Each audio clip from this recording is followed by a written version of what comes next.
Welcome to Inside Personal Growth Podcast.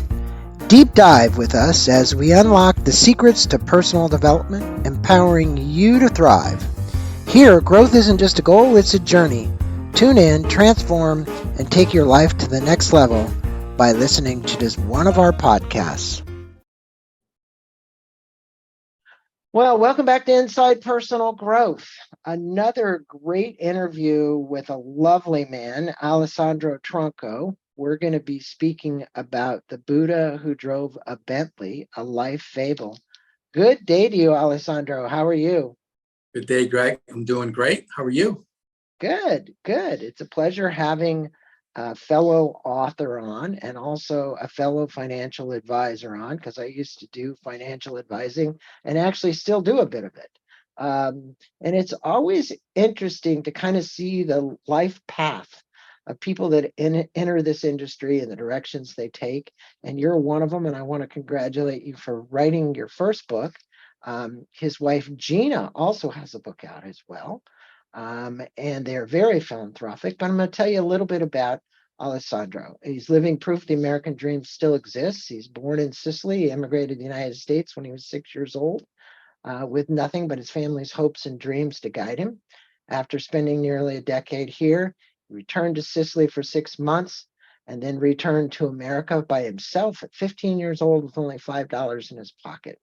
The lack of experience means didn't stop him from chasing his ambitions. He attended Siena College when he began working as a financial advisor at Northwestern Mutual, raising quickly through the ranks to become one of the youngest managing partners in the company in the 166-year history of Northwestern Mutual.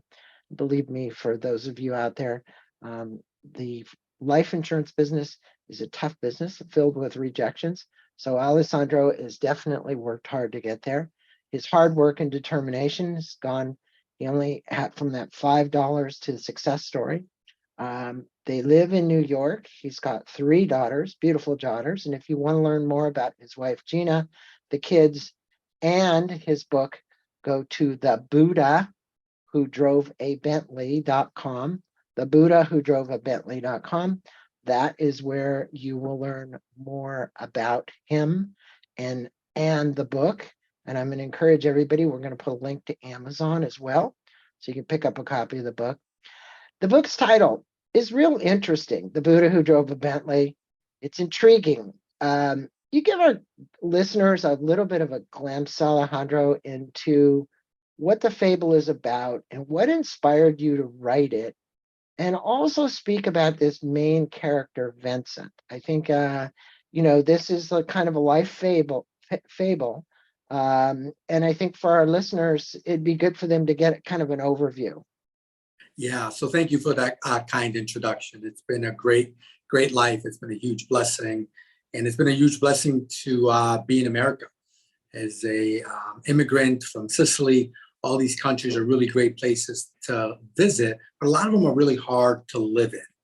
And we won't get into that today, but I'm so blessed that my parents had the foresight to move us to America, that they knew there was better opportunities here. And so I'm so thankful to be here. The book is probably very typical to most people. The reason I named it The Buddha Who Drove a Bentley, because I think there is a misnomer in the world that you can either be a really good person, be spiritual, believe in God, or you can have money and you can have material things, but you can't have both. And so there's so many misquotes on what money is and what money represents. And I truly believe, and I've studied this for a long time, I truly believe that we're meant, we can do both. We can have amazing things, and we can have a beautiful car and a beautiful house, and we can be really good, and we can believe in God, and we can do a lot of work in the community. And it's not one or the other. And so you'll hear a lot of people that say, well, money's the root of all evil. You shouldn't have money. And it's just not true. And so this book brings you through a story of a man in his mid-40s, Vincent. And unfortunately for Vincent, he only chased money. He only chased material things. And I think a lot of us do that. And we grow up and we say we want to be successful and I want to have money. And along the way, a lot of us lose our soul. And a lot of us really lose what's important to us. And so Vincent wakes up one day and realizes, God, I feel empty. And if I buy a new car, that doesn't fulfill me at all.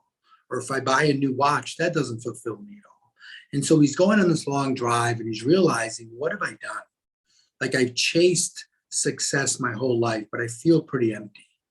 And I've let some of the important things in my life go, like family and like being really kind to others. I've let all that go to chase my dreams of being successful. Well, they And can coexist. And I think, look, you deal with people and your agents deal with people. I'll bring this into it. Every day where you're selling a product where it's finitude, it's finality. And in the end, we're all going to meet our maker no matter what you believe, whether you believe in God, whether you believe in Allah, whether you're a Jew or a Christian. And we have all kinds of listeners to this show. And I think, you of all people and the people that are underneath you that are selling a product that ultimately pays something when somebody passes away has some level of significance because you can deal with very wealthy people, right? We're here on October, whatever today is, the 17th, and Suzanne Summers died yesterday. And they mentioned that she created a $300 million exercise company. She was quite a successful entrepreneur as well. What advice would you give people on that are leading this fast-paced lifestyle with lots of material things and aren't finding the time that they'd like to find to do the things that could be of more meaning and significance? yeah, unfortunately, you're going to have massive regrets at some point. And you're going to be laying on your deathbed or you're going to be ill and you're going to say, oh my God, I missed it. I missed it. I missed my family. I missed my friends. And I thought I was doing it for my family. And that was a really good reason for so many years. But I missed it. I missed life. I missed all the little moments. I wasn't there when my daughter was in a dance recital because I was busy working. And I would say that if you don't find the balance, if you don't find all the other non-material things, you will regret it. You will lay somewhere on a deathbed somewhere at some point in your life, and you're going to look back and you're going to be sad about all the things that you missed. Mhm. And that will happen. It'll happen 100% of the time. And so that time is coming for all of us. Right. And when that comes, you have to ask yourself, like, what did I do it for? And if you did it for your family, but you don't have a relationship with your family, then I would say it was all for nothing. And so we have to be really careful about that because society really wants us to spend all our time and energy in distractions. They make a lot of money when we're distracted. And Yeah. so we need to take time out. One of the chapters in my book is like, where are you going in such a hurry? Mhm. Where are you going? You drive fast, you talk fast, you're always planning for the next week or the next month. And where are you going so fast? I have to tell you, when I asked myself that question, Greg, I did not have an answer. Well, I will tell you that, you have chosen an industry which loves people with high ego drives. And for that reason, they frequently are driven by many of those things. And they're so blessed to have a general manager like you or partner to help them see other things. And that's what you weaved into this book with Vincent. He meets these teachers along the way. And can you tell us a few of the guides and then the lessons that you would like people to take from this book? Because one of them is loving yourself. And I think one of the reasons that people drive themselves crazy is because they're looking for something externally to satisfy this insatiable appetite to be happy. Happiness isn't an outside job, it's an inside job. We all know that. But at the same time, having compassions for oneself, which is one of the lessons in Fitz learns, and you have others. So could you talk about just these basic lessons? Because the chapters start off with a quote from the Bible, which I found kind of interesting, yet you use the Buddha Yeah. as the name in the title. And I would presume you're either a strong Catholic or Christian. Being born in Italy, that would be it. But I find that all interesting, and I'd love for you to talk about the lessons. Yeah. Loving oneself is really difficult. And a lot of that comes from our childhood, that something happened to, I'm going to say all of us at a moment in time. And subconsciously, we said, oh my God, if that person doesn't love me, how can I ever love myself? And so we spend our whole life trying to get validation from external sources, whether it's, I know for me, it was like I wasn't a really good high school student. I struggled a lot in school. People made fun of me. And my main driver was, I'm going to prove them wrong. I'm going to prove them that they were wrong about me, that I am smart, that I can be successful. And we're always, so when we're looking for external affirmation that we're good enough, that I can be loved, we're always going to chase that. And I got to tell you, it's never going to be enough. And so the lesson that Vincent learns is you have to love yourself first and foremost. Because if you don't love yourself, it doesn't really matter who else loves you. It doesn't really matter how successful you're going to become. You're always going to feel empty inside, and nothing is going to heal that hurt that you felt typically as a small child. And so we need to love ourselves first and foremost. And now all these lessons we probably all have heard before. I think what's unique about the book is that you could take a lesson every single month and really work on that lesson. How do I love myself? What are some tools that I could use to love myself? In that same vein of loving yourself is forgiving yourself.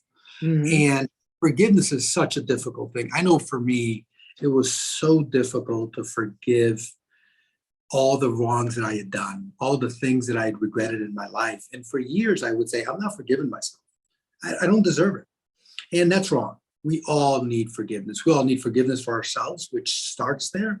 And then we need to forgive others. But And don't you think that a lot of us, many of us, um, we live in a world of making stuff up, and then we believe what we made up, and then we spend our lifetime trying to actually undo what we believed. I remember just recently on here at Bruce Lipton, from the ages of 0 to 7, there's a program that gets slotted in the subconscious mind. And it's very difficult and challenging for us. And you can't override that program. What you can learn to do is coexist with the program in harmony, right? It'd be like saying, hey, we're going to reboot the computer with a whole new program, right? So, you talk about in this book, every one of those chapters begins with a quote from the Bible. That's your spiritual side. And you speak with the connection between, if you could speak to your connection between spirituality and one's personal growth. We have two genres that this show covers very well, and one is spirituality and the other is personal growth. And they're so intertwined. And for Vincent, they're completely intertwined. Speak with that if you would about that in general. I will, but you make a very good point. That program that's in us between the age of 0 and 7, unfortunately, Greg, most people don't listen to us. They don't listen to your show. They don't listen to me. And they don't even know that that program exists. Right. They're not reading the books that you and I read. They're just not even in tune that that's an issue. And so they're going throughout their whole life thinking that that's reality, that that's who they are, and that's who they're destined to be. And that's really the sadness, because this stuff is free. They can go on YouTube, they can go on a podcast and listen to it. So what can we do, like, to have more people realize what you said? Because most people have never even heard that before. So that's important, and that most people haven't even been exposed to what you and I are talking about, and maybe we can change that. Why do you think, Alessandro, that when people like that get so angry, there's a disconnect in there, and there's a gap between their spirituality and their knowing, right? In other words, if they were a more spiritual person, you talked about compassion a minute ago for self and others. If we had that, we wouldn't be this angry soul out there seeking what the ego's driving, which is another watch or a car or whatever. The theme of the book, right? Um, and that anger leads to disrupted relationships. It leads to people being alcoholic. It leads to us having health problems. It leads to so many things. What would you say about releasing anger? Yeah, so I would ask myself, like, why am I so angry? Like, what happened? What do I think life did to me? What do I think maybe the way my parents raised me? I would ask myself, why am I so angry? It's the first thing I would do. By the way, all this comes into we should spend so much time in solitude. We're afraid to be alone. And some of these questions can only be answered just with me in the room, with a piece of paper and a pen, and just asking myself, why am I angry? How is this anger serving me? Like, what's in it for me? Like, when I'm angry, what do I get out of it? And if I continue to be this angry, what will happen to my most cherished relationships?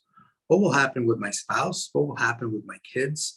What will happen with my parents or siblings? And I would just really just sit in quietness and answer those questions for Mm-hmm. me.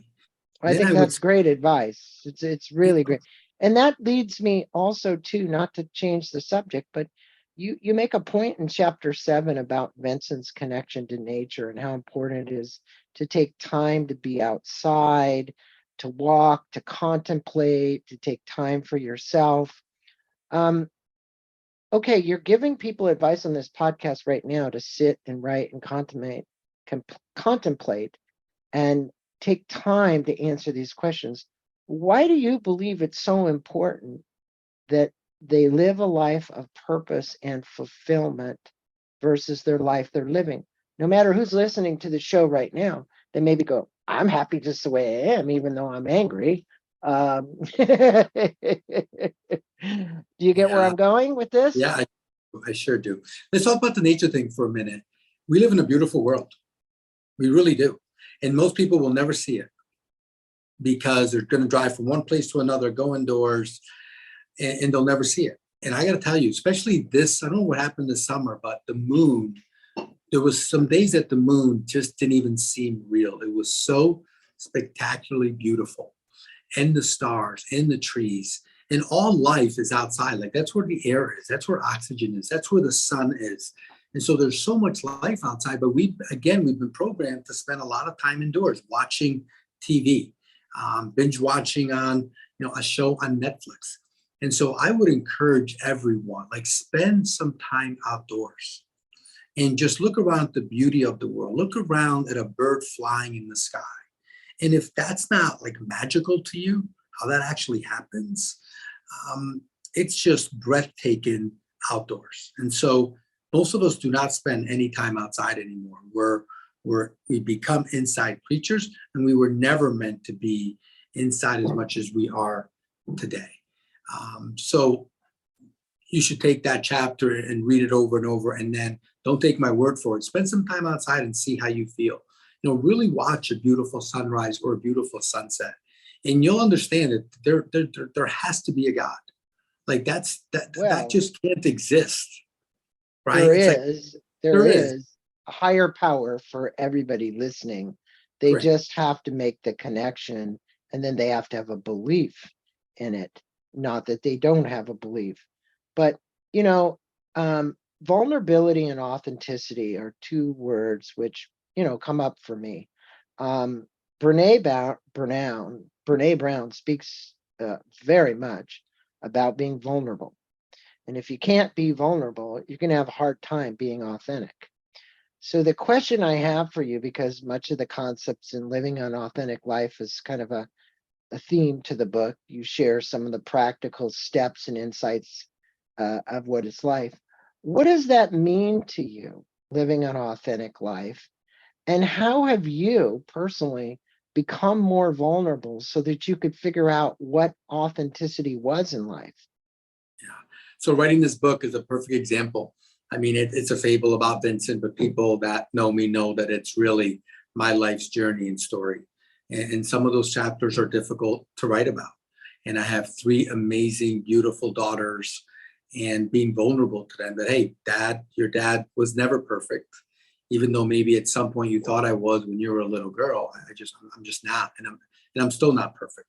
And so being vulnerable with some of the mistakes that I've made and being vulnerable with some of the people that I've hurt.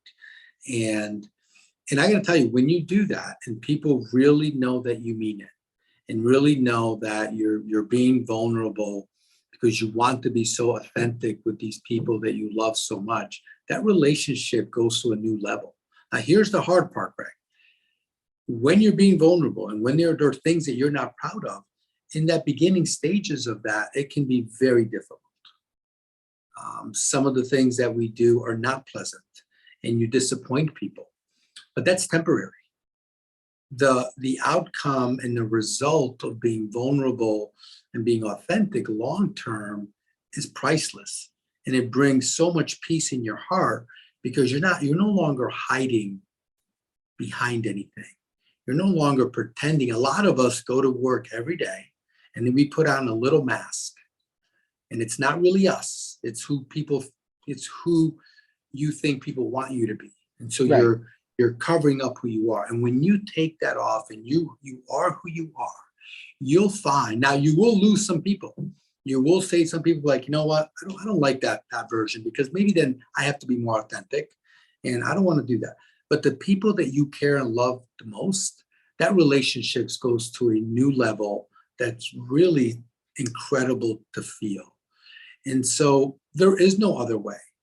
Like, people, they might not know that you're not being authentic, but they feel it. There's an energy there that I feel like, hey, I'm talking to Greg, but something's off. I can't pinpoint it, but it's off. When you're fully transparent, when you're fully vulnerable and living your authentic self in life, you'll notice people will say things like, you're different. Like, Mhm. I'm feeling you different. I see you different. And it is contagious. The right people want to be more like that. And it's so freeing. Like, hiding and pretending, it just isn't any fun.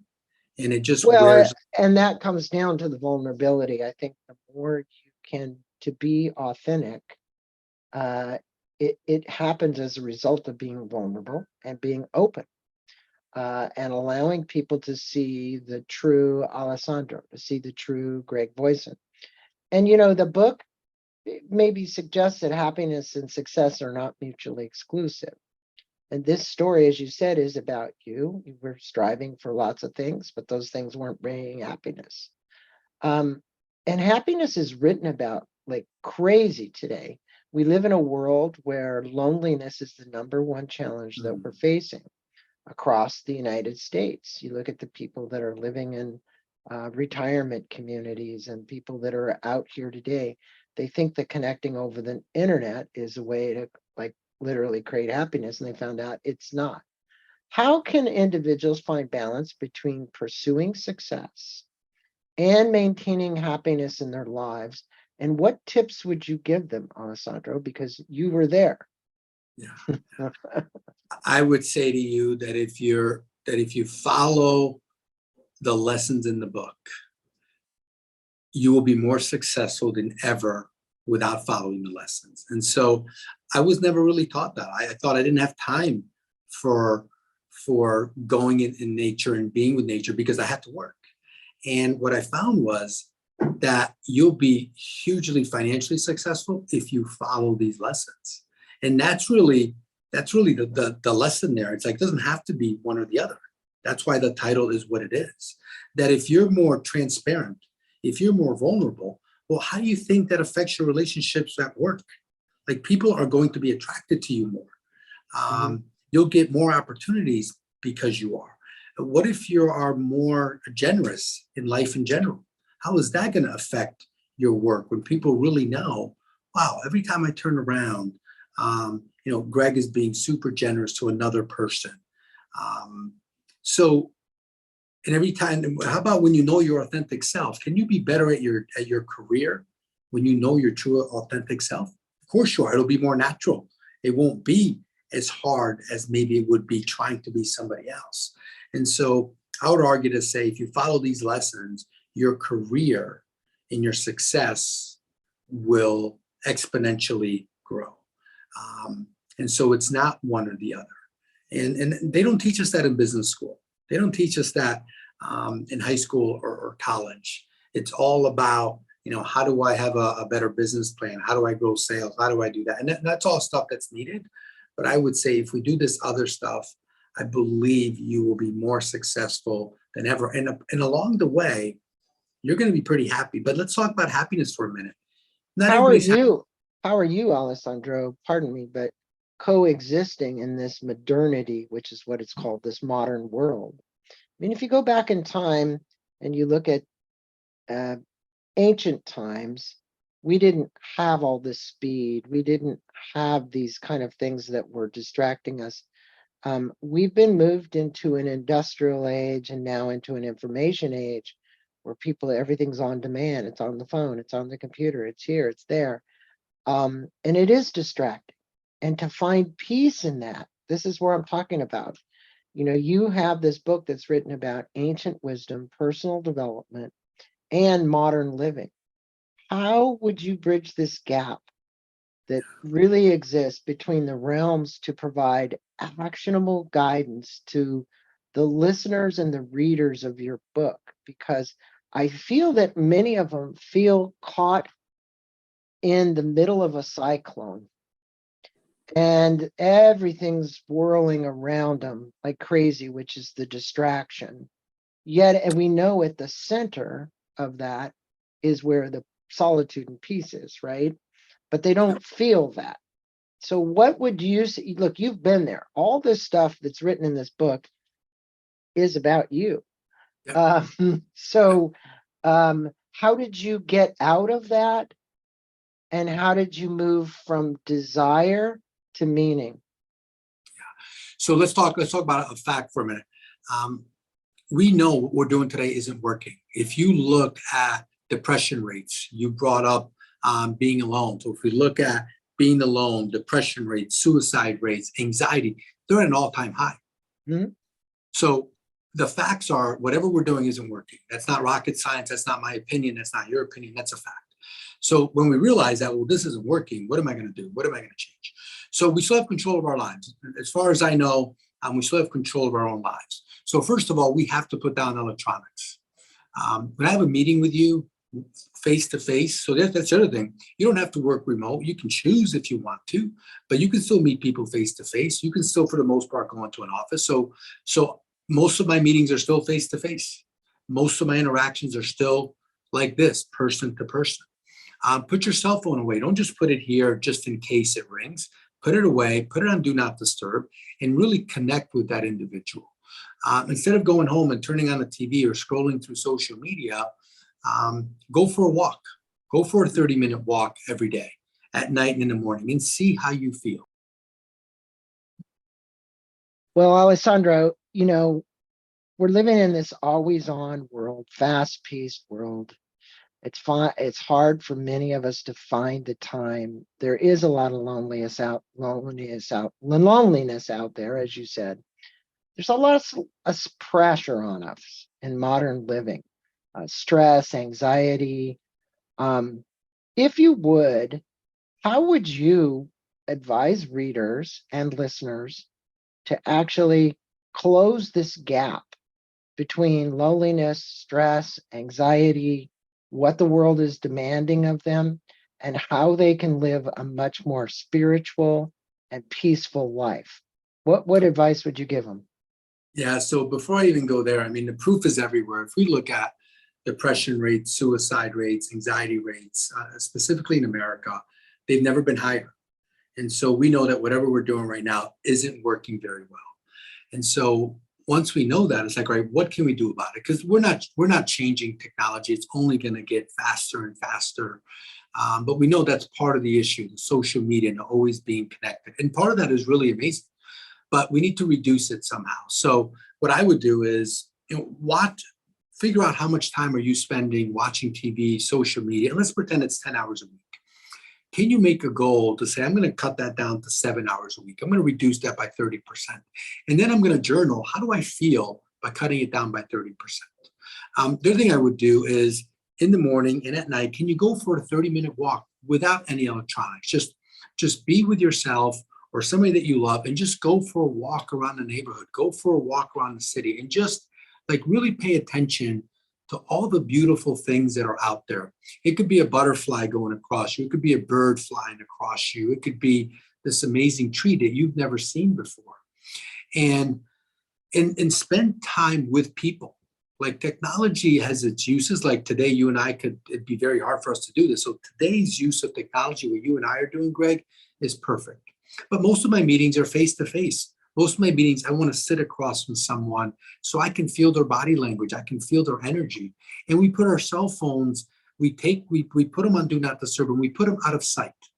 They're not there in case somebody rings and you're like, oh, just wait a minute, Greg, let me look at my phone. I want to be totally connected to you. So if you're not seeing people face to face, I would go back to that. And if you're seeing one person face to face in a week, make it 3. Like make a goal to increase that face to face connection with people. Break a meal with someone. These are very easy strategies for you to implement. And again, Greg, don't take my word for it. I'd love for listeners to do it. And then give us feedback like, wow, I did that for a week. And here's what I felt. Here's where my energy was. And that is the key. We are meant to be with each other. We are not meant to be virtual every day for the rest of our lives. And so connect with people. Put your cell phones away. Go break bread with somebody. Go for a beautiful walk around your neighborhood or around your city. And then just observe how magical it is. You know, today it's kind of cloudy out here, but the clouds are really beautiful. If you really looked at the clouds, you'd be in amazement. It's like, wow, they're really beautiful. How do they form that way? The different colors. So there's so many like easy things that we can do that don't cost any money, easy to implement, and you will be happier if you do some of those things. And then your productivity will skyrocket because you're not feeling drained all the time. If I'm always on my phone, even if I'm scrolling, it's draining my energy. So the phone's not the only thing that loses battery when you're using it. You're losing battery. And yours, not as easy as plugging it into the wall. Yours is much harder to recharge. And so most of us never recharge. And that's why we need medicine and we need pills. And there's so many cures that you don't need any of that stuff. Nature would be one of them. But those are some simple strategies that you could use. And again, don't take my word for it. Try for a week and see how you feel. Well, I think, look, there are so many things we can do. I did my yoga class last night. I walk the dogs in the morning without a phone. I live by the beach, so I can go walking down there. I ride my I'm bike jealous. there. Jealous. So when you ride your bike or whatever, any kind of exercise, which is around breathing, that I think really refocuses your whole environment is important. My listeners know this because we do lots of shows about this. But in your book, you touch on this idea of having it all in the book. And so we've just talked about having it all, having this peace and tranquility and having the ability to be more productive at the same time. And they can coexist in harmony.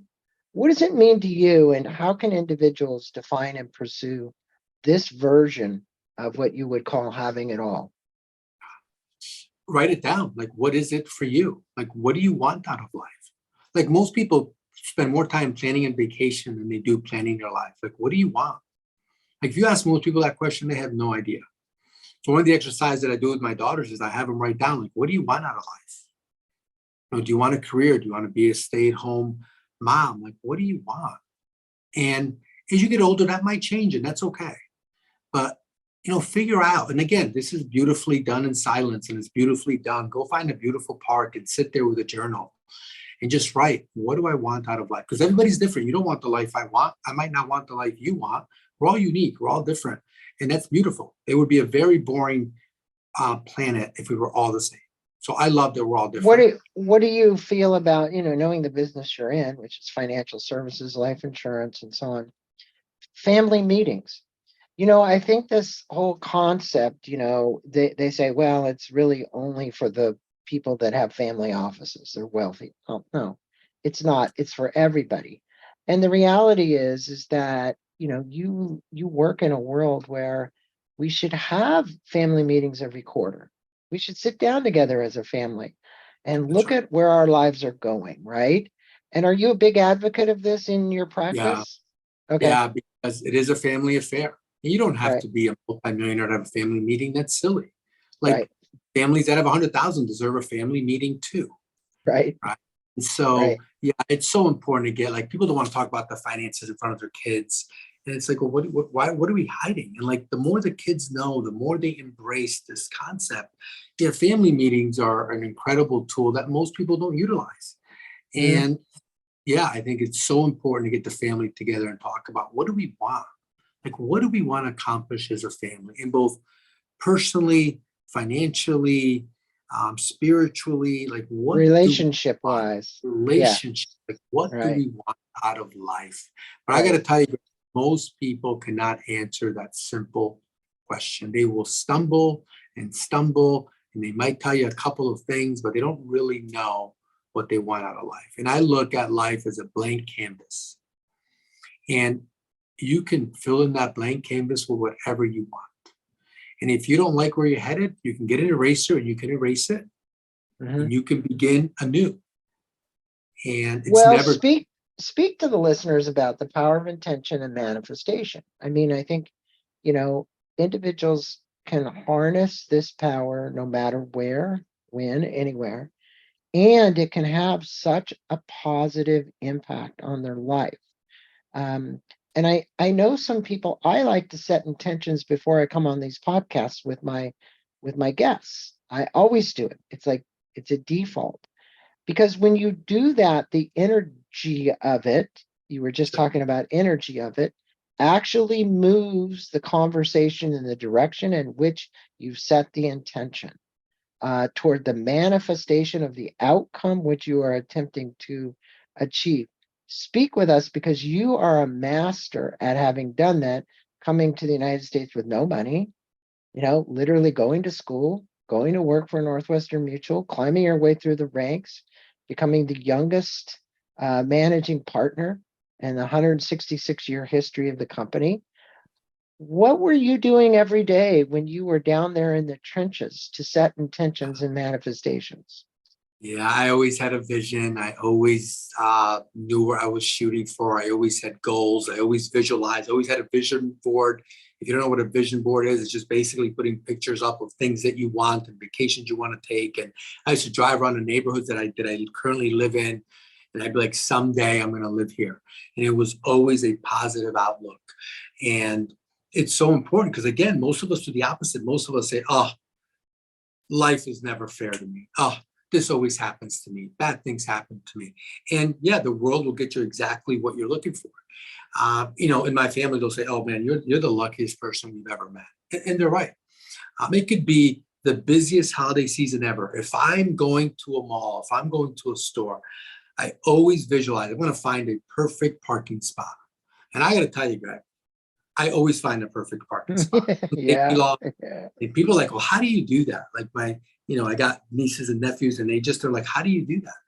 And so I have, and again, I don't know how I learned that early on. I just did, and I believed it. And that's the key. You have to believe it because if you just do it yes. and believe it, then nothing happens. But yeah, it's like I've always thought about what do I want? What do I want my future to be like? Where do I want to live? I mean, I live in the same exact neighborhood that 25 years ago as a new advisor, I couldn't afford cutting the grass in that neighborhood. And Right, now I live exactly in that neighborhood. It's like, that's not a coincidence. I right. made that. Now Well, you just, what happens is the circumstances, events, and people that enter your life based upon the intentions and manifestations that you're putting on that board. And we always say, well, that person come along in my life.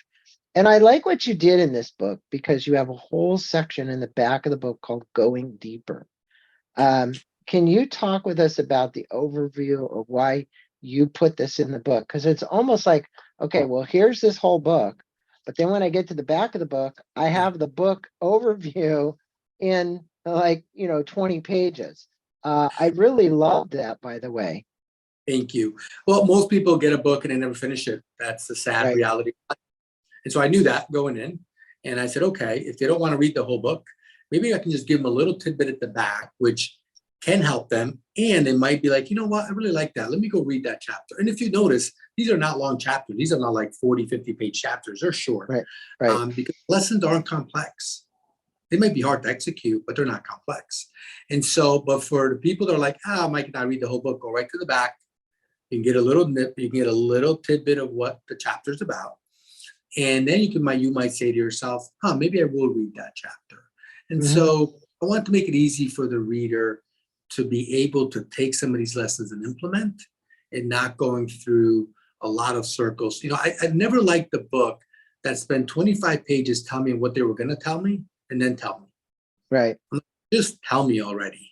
Right. And Right. so, Right. I wanted to make the book where I get right to it, where they're easy to implement. And the feedback, Greg, that I've gotten has been pretty incredible. And that's been a real blessing to get some of these people. Some guy that I didn't know said, I carry your book with me. And every day I'm reading a chapter, because they're not long chapters. He said, I'm making notes on it. And I can see myself doing that for the next year, because even though I understand what you're saying, they're hard to implement. And I totally relate to that. And so it's been amazing. And you know, if you saw me in high school, you'd never guess I'd be a writer someday. But like I Well, you started, did it because of your determination, one, and two, because of that power of intention and manifestation. And I'll yeah, cite something from chapter 3. You know, it says, sanctify them by the truth. Your word is truth. John 17:17. mm, And then you say, mm, living with truth as a core value is an essential ingredient to leading a fulfilling life. And you go on to say, the goal should not merely be to search for the truth, but to also live by it. And I think that's what you're a shining example of it, is someone who's living by the truth. And you put your words in here. Now, you and your wife have done something called Spirit Water Inc. And I'm going to direct my listeners to that as well. Tell us a little bit about that. And then in summing this up, what are 3 pieces of advice or a mantra that you'd like to give people that are listening to this podcast today so that they have greater happiness and more authenticity in their life and are living a life which is, what I want to say, close the gap between the pursuit of material and the solitude of spirituality? yeah. So Spirit Water came about. I stopped drinking about a year ago, me and my daughters were talking, and my wife, and we said, you know, a lot of people really don't want to drink, but they're kind of forced to drink when they go out, and it seems to be cool. I said, why don't we create a company that's just water? And why don't we make the can like this beautiful looking can? So it is, it's a mountain, it's very peaceful. It looks like when you look at it, you're almost relaxed looking at it. And we put the water in aluminum because most water is sold in plastic, and plastic is not recycled for the most part. People think it is, but it's not.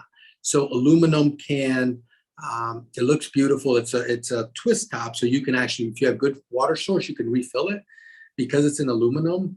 There is a liner inside the aluminum, so the water doesn't touch the aluminum, so it doesn't give you any of the bad stuff that aluminum may give you.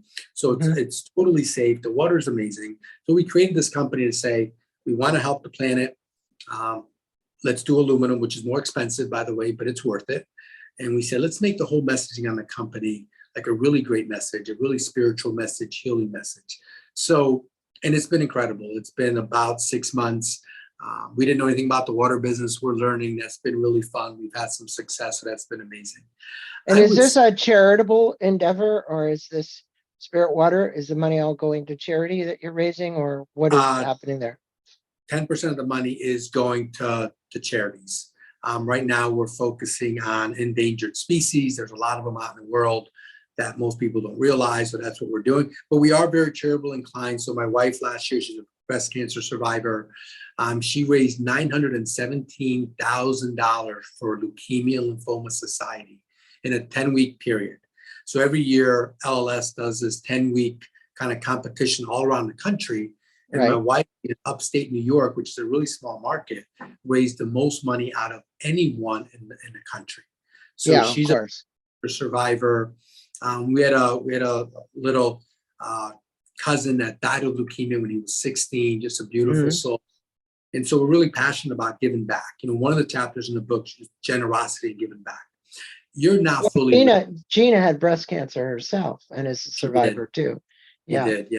So, you guys have been touched with cancer, and that's really a great thing that not only you're doing, but you've got this really passion for it, you can tell. And in particular, Gina's got a book out as too. What's the title of her book? Why is this happening to me? Okay. So for all my listeners, we'll put a link to that as well. But in kind of wrapping things up, Alessandro, everybody likes a takeaway. Well, at the back of your book, going deeper, they can get the takeaway, but they got to get the book. Without getting the book, what are 2 or 3 pieces of advice that you want to give people or leave them with today that could help them live a more fulfilling and meaningful life? Yeah. The first thing is you have to love yourself. You have to love yourself. You have to find a way to love yourself. Forgive yourself for all the past mistakes. It's really okay. And I think the last thing is just be you. I promise you, the people that really love you and care for you want you to be you. Mm-hmm. And try to peel away all of the things that aren't you and do them one by one. If doing it all at once is too scary.